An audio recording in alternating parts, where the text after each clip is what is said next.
नेताजी का उल्टा चश्मा कार्यक्रम में आज हमारे साथ भाजपा नेता आशीष मित्तल जी हैं। आइए जानते हैं जनता के कड़वे सवालों के जवाब आशीष मित्तल जी से। आशीष मित्तल जी, गांव तक में आपका हार्दिक स्वागत है। धन्यवाद रवि भाई। जनता के कुछ कड़वे सवाल है जो हम आपसे जानकारी चाहेंगे उसके बारे में। तो पहला सवाल आपके लिए है, आप हमेशा सत्ता में रहना पसंद करते हैं, पहले आप सपा में थे, इसमें क्या कहना है यहाँ? देखिए, मैं मात्र अपने जीवन काल में 6 महीने समाजवादी पार्टी में रहा।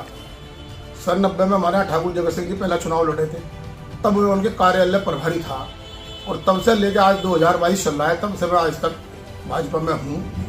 मात्र 6 महीने के लिए जब भाजपा की कुछ टीम ने मेरे साथ बड़ी बदतमीजी शुरू कर दी थी, उनसे नाराज होकर मैं 6 महीने मात्र समाजवादी पार्टी में रहा। उसमें भी मन से नहीं रहा, केवल तन से रहा। उस बार चुनाव भी हुआ, मैंने चुनाव में कोई एक शब्द, मेरी कोई रिकॉर्डिंग कहीं किसी कोई फोटो किसी नेता के साथ समाजवादी के दिखा दे, उसके लिए जो सजा भाजपा के लोग या पार्टी मुझे देगी मैं उसको भुगतने को तैयार। आप हमेशा पार्टी में रहते हुए पार्टी के खिलाफ बयानबाजी करते हैं, इसमें क्या कहना है? देखिए, इसमें मेरा कहना यह है कि मैं केवल एक राजनीतिक आदमी नहीं, मैं एक सामाजिक व्यक्ति भी हूँ और यदि मुझे कोई चीज़ समाज के विरुद्ध लगती है तो मैं उसका विरोध करता हूँ। वो विरोध मैं अपने काम में, जो मैं अपना रूटीन में अपना व्यापार करता हूँ, व्यवसाय करता हूँ, उसमें भी करता हूँ। मेरा कितना भी कोई आपस का व्यक्ति हो, ये मेरी नेचर में सुमा है, मेरी आदत में सुमा है। अब उसको भी लोग पार्टी के खिलाफ मानने, लेकिन वो पार्टी के खिलाफ नहीं। यदि सच को सच कहना गलत है तो हो सकता है मैं गलती कर रहा हूँ।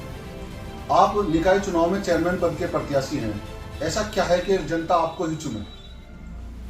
देखिए, निकाय चुनाव का मेरा कभी मकसद नहीं रहा, ना मैंने सोचा था, ना मेरी कोई पारिवारिक पृष्ठभूमि राजनीतिक है।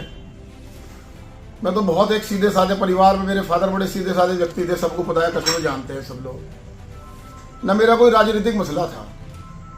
एक बार बड़ी पुरानी बात है, कैराना में जब समाजवादी पार्टी की सरकार थी, वहाँ हमारे 2 व्यापारियों का मर्डर हुआ था। उस मर्डर में पूरा जिला हमारे शामली व्यापार मंडल के आह्वान में बंद हुआ और केवल एक कस्बा हमारा झंझाना ऐसा रहा कि जो खुला रहा। शामली के बहुत साथियों की, मेरा शामली, चूंकि मैं लायंस क्लब से जुड़ा रहता हूँ और बहुत संस्थाओं से जुड़ा हुआ हूँ शामली में, तो जुड़ा हुआ है, तो वहाँ के उस नाते मेरे पास बहुत फ़ोन आए। जबकि यहाँ व्यापार मंडल के अध्यक्ष दूसरे लोग थे, उन्होंने कहा भाई आप बाजार बंद कराओ। तो मेरा यही सवाल था उनसे कि भाई दूसरे व्यापार मंडल के अध्यक्ष यहाँ मौजूद है, मैं तो कुछ था नहीं उस टाइम तक। उन्होंने कहा नहीं, ये जिम्मेदारी आपकी है और आपको किसी भी तरह करके बाजार बंद कराना है। मैंने अपने 4-5 साथियों को लेकर बाजार बंद कराया। इत्तेफाक से ऐसा हुआ कि बाजार बहुत अच्छा बंद हुआ, सब व्यापारियों ने सहयोग करा। उसके बाद सब साथी कहने लगे भाई आज से हमारा व्यापार मंडल का अध्यक्ष तुम हो। फिर शामली मुजफ्फरनगर के बड़े लोग आए और वो मुझे अध्यक्ष नियुक्त करके 2014 से आज 2022 हो गए, 8 साल में हमारे सब व्यापारी भाई खुश हैं, हमारे आसपास के लोग खुश हैं, सभी समाज के लोग जो आते हैं उनका काम होता है।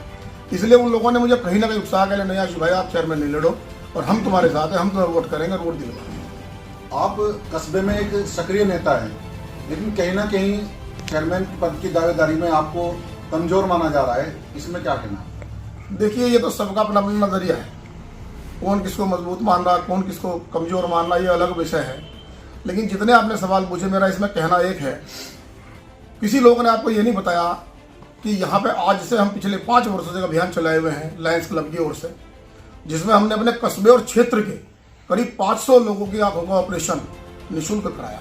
आपको किसी ने नहीं बताया होगा ये बात। ये बहुत बड़ी संख्या, एक ऑपरेशन में लगभग 20,000 रुपये खर्च आता है। मैं ये नहीं कहता कि मैंने करा दिया, कि अब सारे पैसे मेरे लग गए, लेकिन ये पूरा एनजीओ है, लायंस क्लब बहुत बड़ी इंटरनेशनल संस्था है, बहुत बड़ा अस्पताल गाजियाबाद में। हम यहाँ से अपने खर्च में बस भेजते हैं, बस में व्यक्ति जाता है, 2 दिन का खाना पीना रहना ऑपरेशन सब हम लोग वहन करते हैं। और तीसरे दिन वो जब अपने यहाँ पे आता है, जब आँख उसकी बन के आ जाती है, रोशनी करता है, तो वो बहुत आशीर्वाद और बड़ा शीश हमें देता है कि भाई तुमने ये काम बहुत बढ़िया चलाया। अभी भी दिवाली के 6 हफ्ते लगातार हमने ऑपरेशन कैंप लगाए, जिसमें 104 लोगों की आंखों का ऑपरेशन हुआ है। 27 तारीख को फिर हमारी गाड़ी जा रही है दोबारा, जिसमें हमारे 50 पेशेंट जाएंगे। ये बातें कोई नहीं बताता और मैं कहीं कमजोर नहीं हूँ। आज यदि बात की जाए प्रत्याशियों की, तो आज मैं एक ऐसा व्यक्ति हूँ कि जिसके पास सभी धर्म के, सभी वर्ग के, सभी जातियों के लोगों का समर्थन है, ऐसा व्यक्ति मैं हूँ। अच्छा, जैसा कस्बे में चर्चा है कि धार्मिक कार्यक्रमों में कार्यक्रम किसी का भी हो लेकिन आप उस पर कब्जा कर लेते हैं, इसमें आपका क्या कहना है? देखिए, इसमें कहना यह है, भगवान ने मुझे कला दी बोलने की, माँ सरस्वती की मेरे में विशेष कृपा है जब उनका कार्यक्रम कहीं भी होता है तो वो लोग कहते हैं गुरुजी संचालन आप करोगे। मैं चूंकि 28 साल में विद्यालय भी चला रहा तो बोलना मेरे पे स्कूल में रोज बोलना पड़ता है। तो जब मैं माइक लेकर खड़ा होता हूँ तो हो सकता है किसी भाई को इस बात की दिक्कत होती हो, और यदि इस भाई की दिक्कत होती है तो हम आज के बाद में शब्द पूछ के भाई आप सब लोगों की सहमति हो तो हम खड़े हो जाएंगे, वरना ऐसा कुछ नहीं है। मैं तो बिल्कुल, बहुत कार्यक्रम ऐसे भी होते हैं जिस बार हम पीछे बैठ कर as a audience as a दर्शक सुनते हैं प्रोग्राम को। जैसा कि आपका कहना है आप धार्मिक कार्यों में उसमें सब में अग्रणी रुचि लेते हैं, तो ऐसे क्या कार्य हैं जो कस्बे में आपने कस्बा वासियों के लिए किए हैं?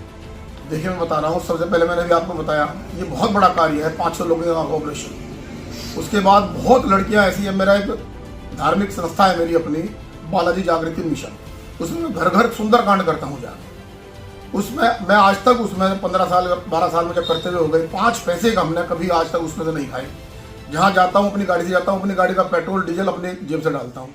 उससे जो हमारा धन इकट्ठा होता है वो बहुत सारी लड़कियों की शादियों में, बहुत से बच्चे आते हैं जी इसके किताब नहीं है, किताब दिलवा दी। बहुत से आते हैं जी मुझे उसका बहुत ज़्यादा बजट तो होता है 1 लाख 2 लाख का, लेकिन तो भी 2000 5000 10,000 तक की मदद होती है।